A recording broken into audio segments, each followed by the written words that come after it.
Praise the Lord. கர்த்தர் நல்லவர். God is good. Meditate this before you go to sleep.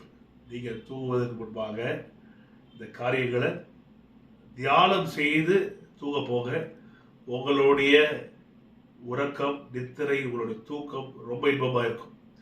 சங்கீதம் 103 நம்ம வாசிக்கிறோம், ஆத்மாவே கர்த்தரை ஸ்தோத்திரி.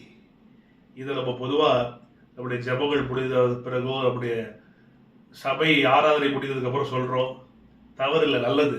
ஆனால் இதை அனுதினமும் சொல்லுகிறது நல்லது. விசேஷமாய் தூங்க போகிறதுக்கு முன்னாடி நீங்கள் சொன்னீங்கன்னு வச்சுக்கங்களேன், உங்கள் ஆத்மாவில் ஒரு பெரிய, ஒரு மனசில் ஒரு பெரிய இளைப்பாறுதலை பார்க்க முடியும். மனதே நீ கர்த்தரை ஸ்தோத்திரி, அவரோட அக்கிரமங்கள் எல்லாம் மன்னித்தார், நோயெல்லாம் குணமாக்குனாரு அப்படின்னு உங்களுக்குள்ளேயே சொல்லிட்டு இந்த கிருமையால் இருக்கிறதுனால முடிசூட்டுவார். பயப்படாதே, நாளை தினத்தை குறித்து கலங்காதே அப்படின்னு நீங்கள் சொல்லி தூங்க போகல. நான் சொல்கிறேன், நிச்சயமாய் உங்களுடைய தூக்கம் இன்னைக்கு இரவு ரொம்ப அற்புதமாக இருக்க போகிறது. நல்ல ஹெவன்லி காட்லி ட்ரீம்ஸை கர்த்தர் உங்களுக்கு தருவார்.